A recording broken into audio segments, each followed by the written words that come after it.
এর আগের ভিডিওয়ে আপনাদের দেখিয়েছিলাম কলকাতার খুব কাছেই এক দারুণ জায়গা মধুপুর, যেখানে আপনারা 2 থেকে 3 দিন ঘুরতে আসতে পারেন। আপনাদের সন্ধান দিয়েছিলাম মধুপুরের এক দারুণ রিসর্টের, নাম স্টোনবেরি রিসর্ট।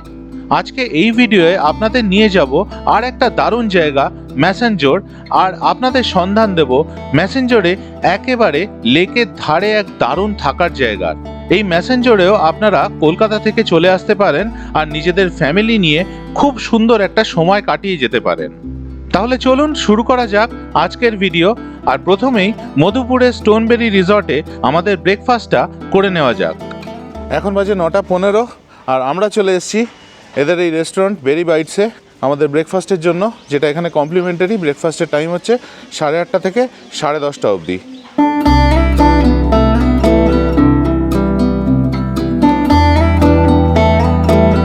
এখানে বুফে ব্রেকফাস্ট সাজানো আছে।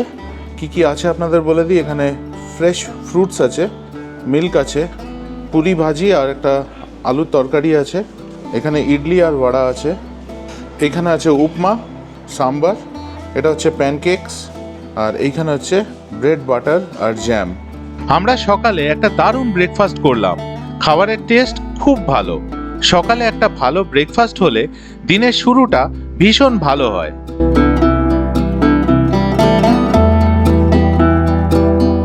আজকে 22শে মার্চ 2026 আর এখন ঘড়িতে সময় হচ্ছে সকাল 11টা। এখন আমরা মধুপুরের স্টোনবেরি রিসর্ট থেকে বেরিয়ে যাচ্ছি, আর আজকে আমরা যাচ্ছি ম্যাসেঞ্জর। চলুন আমাদের সাথে ম্যাসেঞ্জর ঘুরে দেখবেন, আর যাওয়ার আগে বেশ কয়েকটা জায়গা আমরা ঘুরতে যাব, সেগুলো আপনাদেরকে ঘুরিয়ে দেখাবো। চলুন তাহলে বেরোনো যাক। প্রথমেই আপনাদের কাছে আমার একটা ছোট্ট রিকোয়েস্ট, যদি আমার এই ভিডিওটা আপনাদের ভালো লাগে তাহলে প্লিজ আমার YouTube channel travel with tags subscribe করবেন।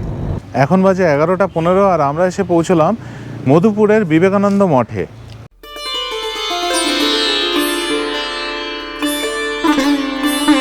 কীরকম লাগছে বিবেকানন্দ মঠে এসে?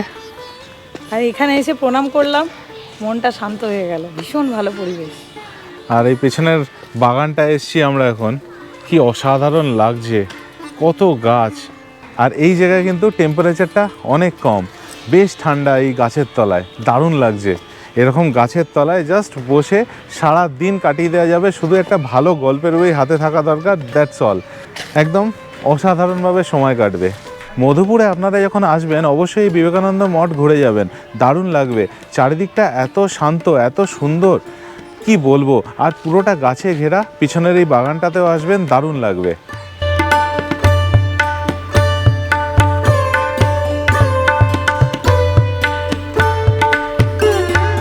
ঘড়িতে এখন সময় হয়েছে 11:40 আর আমরা এসে পৌঁছে গেছি মধুপুরের কপিল মঠে। দারুণ জায়গা, দারুণ, এত ভালো লাগছে না। আর হাওয়াটা এত ঠান্ডা, এত ফ্রেশ, এখানে নিঃশ্বাস নিয়েও আরাম লাগছে। আর চারিপাশে কোথাও কোনো আওয়াজ নেই, শুধু পাখির ডাক, এছাড়া আর কোনো আওয়াজ নেই। দারুণ ব্যাপার। কত গাছ এখানে দেখুন, চারিপাশে গাছ। এখানে পাখির খাঁচা রয়েছে, আর ওই দুই ভাই দেখতে গেছে, গোগল টিনটিন ওখানে গিয়ে দেখছে আর ছবি তুলছে।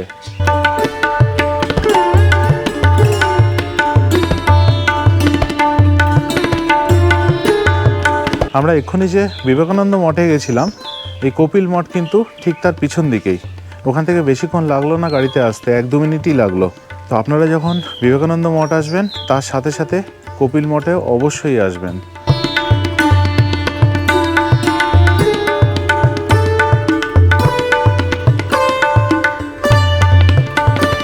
মধুপুরের যে জায়গাটায় আমি এখন দাঁড়িয়ে রয়েছি সেটা হলো 52 বিঘা।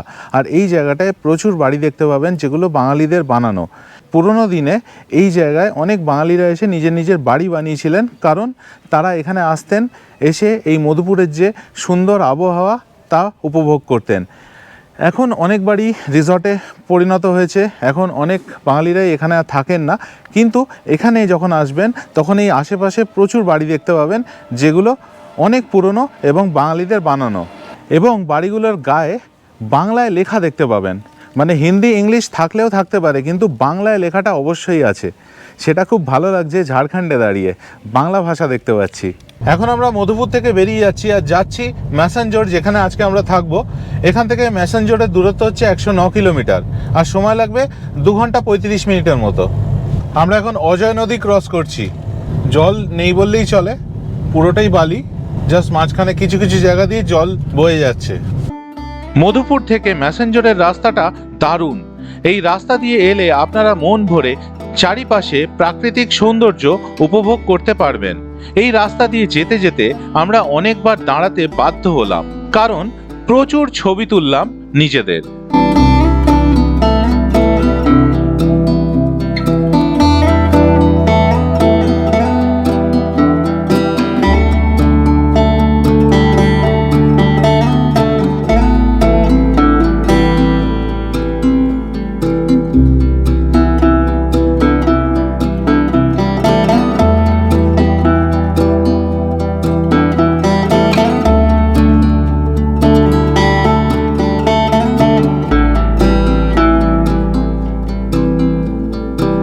আমরা মধুপুর আর ম্যাসেঞ্জর একসাথে ঘুরছি, তবে আপনারা যদি কলকাতা থেকে শুধু ম্যাসেঞ্জর এসে ঘুরতে চান তাহলে তাও করতে পারেন।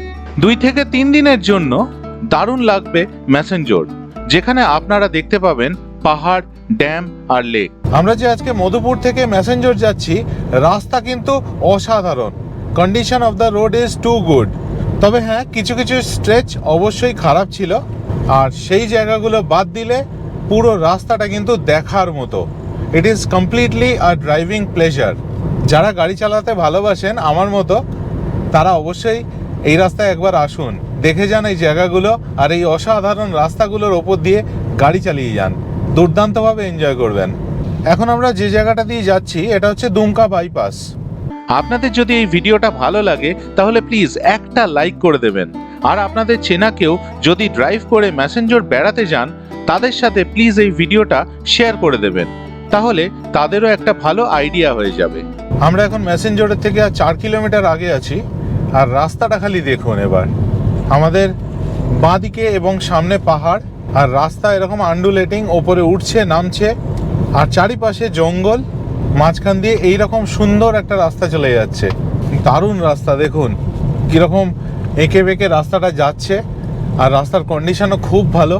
যে রাস্তা দিয়ে এতক্ষণ আমরা এলাম সেই রাস্তা ছেড়ে এখন আমরা ডান দিকে ঘুরে গেলাম, আর এই রাস্তাটা চলে যাচ্ছে ম্যাসেঞ্জর ইকো কটেজের দিকে, যেখানে আজকে রাত্রে আমরা থাকবো। এই গেট দিয়ে ঢুকে গেলাম আমরা ম্যাসেঞ্জর ইকো কটেজের দিকে, আর এই গেটে কিন্তু চেক হলো আমাদের যে বুকিং রিসিপ্টটা আছে সেইটা। বুকিং ছাড়া কিন্তু এখানে ঢুকতে দেওয়া হয় না। ঘড়িতে সময় হয়েছে 2:52, আর আমরা এসে পৌঁছে গেলাম ম্যাসেঞ্জর ইকো কটেজে। দারুণ জায়গা, বিশ্বাস করুন, অসাধারণ জায়গা। একদম ম্যাসেঞ্জর লেকের পাশেই অবস্থিত এই ইকো কটেজ, যা শুরু হয়েছে 2025-এ। আপনাদের ঘুরিয়ে তো দেখাবোই জায়গাটা, কেমন অভিজ্ঞতা আমাদের হচ্ছে সব কিছু বলবো। ওই পাশে গাড়ি রাখার জায়গা আপনাদের প্রথমে একটু দেখিয়ে নিলাম, পরে বিস্তারিতভাবে সব দেখাবো। প্রথমে যাই রিসেপশন ডেস্কে, ওখানে গিয়ে চেক ইন ফর্মালিটিসটা কমপ্লিট করি, তারপর সব কিছু ঘুরিয়ে দেখাবো এবং এখানে বোটিংও করব। এগুলো হচ্ছে কটেজ, আমরা এরকমই একটা কটেজে থাকবো, দেখা যাক কোনটা অ্যালোকেট হয় আমাদের। আর ওই দেখুন সামনে বোটিং হচ্ছে, আমরা লাঞ্চ করে বোটিং করতে যাব। আর ওই যে দূরে কটেজগুলো দেখছেন, ওগুলো থাকার জায়গা। সব কিছু আপনাদের বলবো, কোনটার কত ভাড়া, কোথা থেকে বুক করবেন, সব ইনফরমেশান এই ভিডিওতে থাকবে, ভিডিওটা দেখতে থাকুন। এই হলো ইকো ট্যুরিজম কটেজের পার্কিং এরিয়া।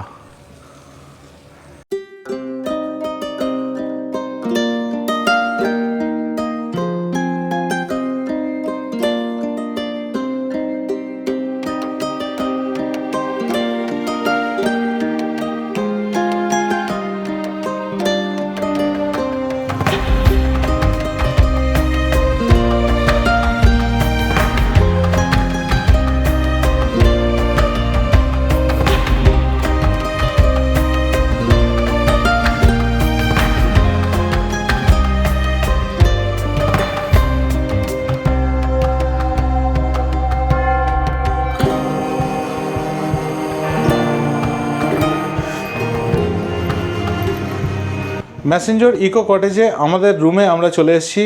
এবার আপনাদের চট করে রুমটা দেখিয়ে দিই। রুমের নাম্বার হচ্ছে 202। এই হচ্ছে মেন দরজা, এখান দিয়ে ঢুকেই বাঁ হাতে হচ্ছে ওয়াশরুম, যেটা আপনাদের দেখাচ্ছি। আর এটা একটা সেপারেট এরিয়া, এখানে আয়না রয়েছে আর একটা র্যাক রয়েছে জিনিসপত্র রাখার জন্য।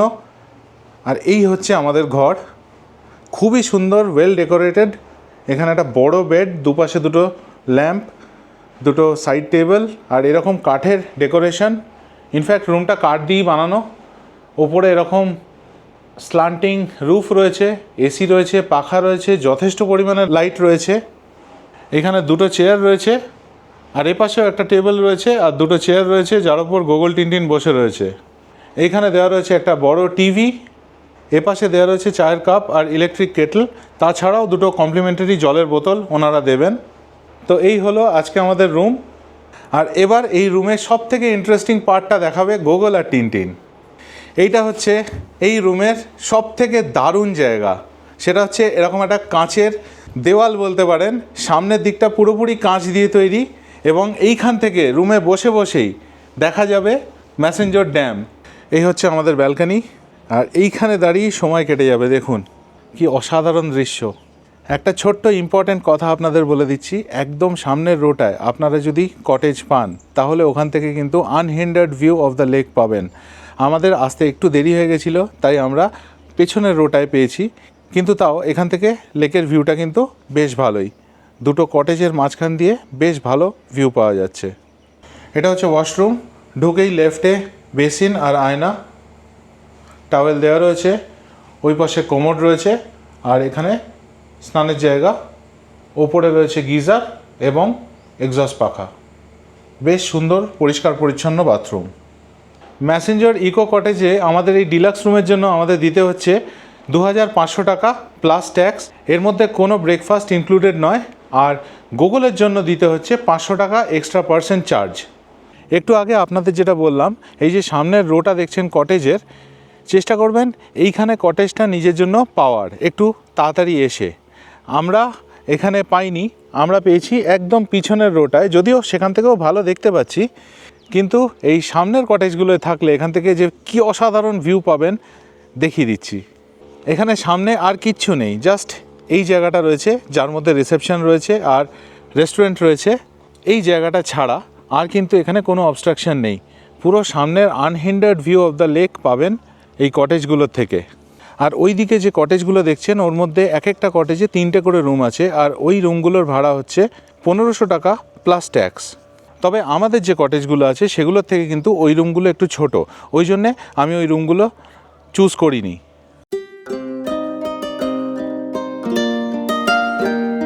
ভীষণ খিদে পেয়ে গেছে, তাই চলে এলাম লাঞ্চ করতে এদের এখানে রেস্তোরাঁয়।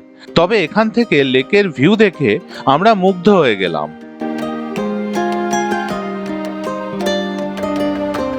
এখন আমরা লাঞ্চটা করে নিয়ে তারপর বোটিংয়ে যাব। আর লাঞ্চের অর্ডারটা আমরা আস্তে আস্তেই এনাদের ফোন করে দিয়ে দিয়েছিলাম। আজকে আমরা লাঞ্চে নিয়েছি ভাত, ডাল, আলু ভাজা আর চিকেন। এই ম্যাসেঞ্জর ইকো কটেজ যে ওয়েবসাইট থেকে বুক করা যায় তার লিংক আমি ডেসক্রিপশন বক্সে দিয়ে দিলাম। ম্যাসেঞ্জর ইকো কটেজেস আপনাদের কীরকম লাগছে প্লিজ আমাকে কমেন্ট করে জানাবেন। আর আপনারা কেউ যদি এখান থেকে ঘুরে গিয়ে থাকেন তাহলে আপনাদের অভিজ্ঞতাও আমাকে কমেন্ট করে জানাবেন। এই ম্যাসেঞ্জর ইকো কটেজেস আপনাদের পুরো ঘুরিয়ে দেখাবো এই ভিডিওর মাধ্যমে, এবং রাতে এই জায়গাটা কীরকম লাগে সেটাও আপনাদের দেখাবো। এগুলো হচ্ছে 1500 টাকার রুম আর এই এক একটা কটেজের মধ্যে 3টে করে এরকম রুম আছে। আমরা যে 2500 টাকার কটেজে আছি তার সাথে 1500 টাকার রুম কম্পেয়ার করলে কয়েকটা ডিফারেন্স আছে। 1 নম্বর ডিফারেন্স হলো আমাদের কটেজের সাইজটা একটু বড়, 1500 টাকার রুমের সাইজটা একটু ছোট। 2 নম্বর ডিফারেন্স হলো 1500 টাকার রুমে কোনো আলাদা করে নিজস্ব ব্যালকনি নেই। এখানে একটা ছোট্ট ওয়ার্কআউট করার জায়গা রয়েছে, বেশ সুন্দর। এই পার্কিংয়ের সামনে এই যে কটেজটা দেখতে পাচ্ছেন, আমি এখানে জিজ্ঞেস করলাম, এটা কাউকে দেওয়া হয় না, এটা এখানকার অফিসিয়ালদের জন্য রিজার্ভড।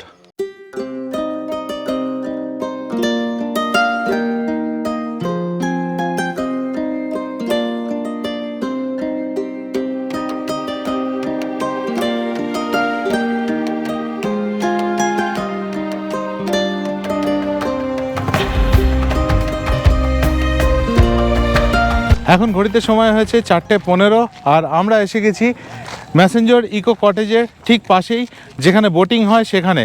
এখান থেকে আমরা লেকের জলে বোটিং করব। এখান থেকে আমরা টিকিট কেটে নিলাম, পার হেড দিতে হলো 250 টাকা আর আমাদের টোটাল লাগলো 4 জনেরই টিকিট 1000 টাকা। এটা স্পিড বোট দেওয়া হবে, টাইম ওই ধরুন 15 মিনিটের মতো।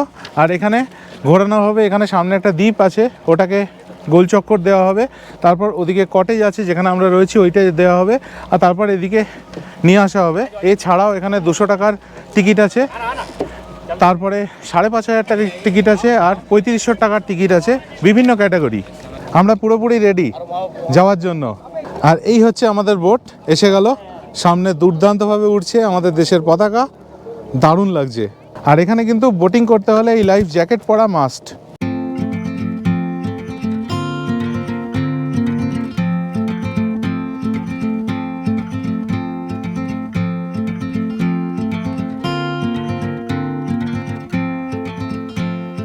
এখানে গোগল বসেছে, এই পাশে অনিন্দিতা টিনটিন, আর আমি বসেছি একদম সামনে। আর আমার সামনে রয়েছে দেশের পতাকা, দেখুন। এই যে বোর্ডিং পয়েন্ট ছেড়ে আমরা চলে আসছি, আর ওই যে ওপরে কটেজ দেখা যাচ্ছে আমাদের।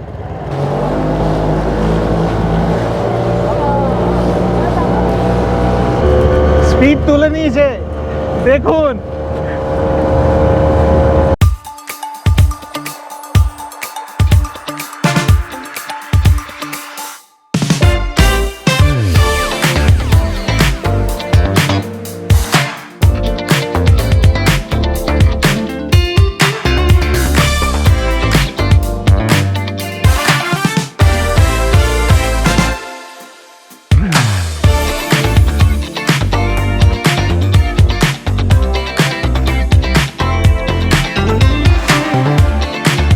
এতদিন আমাকে গাড়ির সিটে দেখেছেন, গাড়ি চালাতে দেখেছেন, আজকে এই স্পিড বোটের ড্রাইভিং সিটে আমি রয়েছি। কীরকম লাগছে প্লিজ কমেন্ট করে জানাবেন। যদি আমি চালাচ্ছি না, এই চালানোর লাইসেন্স আমার কাছে নেই। যে ভদ্রলোক চালাচ্ছিলেন ওনার হাতে ক্যামেরা, উনি ওখানে গেছেন ছবি তুলে দেওয়ার জন্য আমাদের সকলের একসাথে। সেই সুযোগে আমি এখানে বসার সুযোগ পেলাম। এই যে ইনি আমাদের স্পিড বোট চালাচ্ছেন। আপনার নামটা? বাপন বেসরা।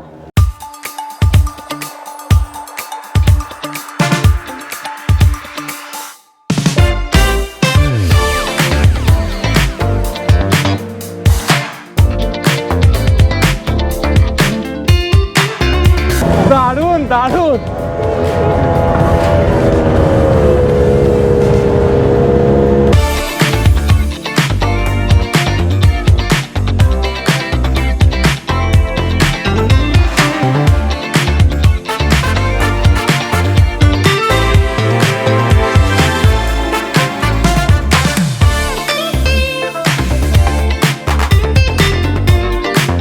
চলে এলাম আমরা আমাদের বোটিং পয়েন্টে। কীরকম লাগলো বোটিংটা অবশ্যই বলবেন।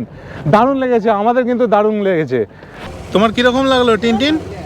আমার খুব ভালো লেগেছে, দুর্দান্ত অভিজ্ঞতা, আমি খুব এনজয় করেছি, দারুণ লেগেছে স্পিড বোটটা এবারে। কীরকম লাগলো গোগল? দারুণ লেগেছে, মানে প্রথমবার এই এক্সপিরিয়েন্সটা মনে থাকবে আর কি। এর আগে আমি স্পিড বোটে উঠেছিলাম, তখন অনেক ছোট ছিলাম, ওটা আর মনে নেই বেশি। তবে এই এক্সপিরিয়েন্সটা মনে থাকবে সারাক্ষণ।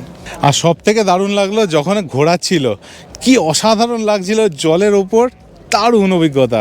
ম্যাসেঞ্জার এলে এই বোটিং কিন্তু অবশ্যই করবেন, একদম মিস করবেন না। দারুণ অভিজ্ঞতা হলো আমাদের, আশা করি আপনাদেরও একই রকম অভিজ্ঞতা হবে। এখানে এলে এই বোটিংটা মনে রাখবেন, অবশ্যই করবেন। আর আমরা এখন নেমে পড়েছি এখানে আর চলে যাচ্ছিলাম, কিন্তু এবার দেখুন কি অসাধারণ সুন্দর লাগছে। সূর্যের আলোটা পড়েছে পাহাড়ের ওপর, লেকের ওপর, কি অদ্ভুত লাগছে দেখুন।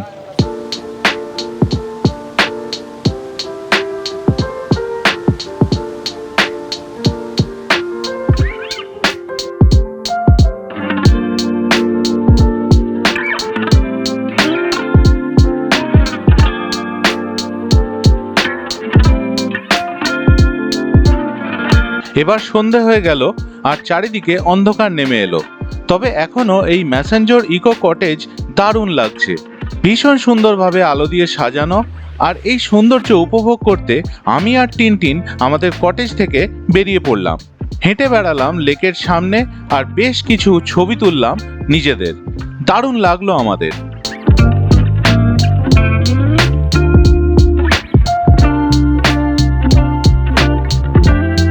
পরদিন সকালে ঘুম ভাঙতেই চলে এলাম কটেজের ব্যালকনিতে, আর সামনে লেকের দৃশ্য দেখে জাস্ট অবাক হয়ে তাকিয়ে রইলাম।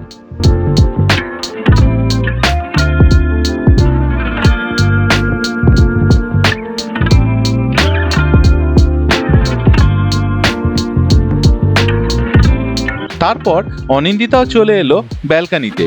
দারুণভাবে আমরা গল্প করতে শুরু করে দিলাম।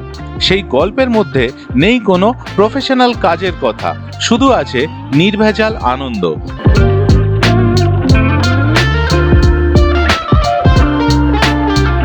আর গল্প কি চা ছাড়া হয়? অনিন্দিতা বানিয়ে নিয়ে এলো আমাদের দুজনের জন্য লাল চা। এই দারুণ দৃশ্য দেখতে দেখতে দুজনে চা ব্যাপকভাবে এনজয় করলাম। আজকে আমাদের ব্রেকফাস্ট সার্ভ করে দিয়েছে রুমে, আলুর পরোটা, তার সাথে দিয়েছে আচার আর সস। আচ্ছা, এই ব্রেকফাস্ট কিন্তু কমপ্লিমেন্টারি নয়, এটা আমরা আলাদা করে অর্ডার করেছি। আলু পরোটা দুর্দান্ত বানিয়েছে, আর এই আচার দিয়ে টমেটো সস দিয়ে যা লাগছে দারুণ। সকালে ব্রেকফাস্টটা খুব ভালো হচ্ছে। বেশ ভালো একটা ব্রেকফাস্ট করে আমরা তৈরি হয়ে গেলাম ম্যাসেঞ্জর থেকে বেরিয়ে পড়ার জন্য। এখান থেকে বেরিয়ে আমরা যাই ঝাড়খণ্ডের সব থেকে লম্বা ব্রিজ দেখতে। যাওয়ার রাস্তাটা দারুণ। তারপর আমরা কলকাতার উদ্দেশ্যে রওনা হয়ে যাই। আর এই সব গল্প থাকবে আমার পরের ভিডিওয়ে, তাই দেখতে থাকুন আমার চ্যানেল। আর ভিডিওটা ভালো লাগলে প্লিজ আমার YouTube channel travel with tags subscribe করবেন। ভালো থাকবেন।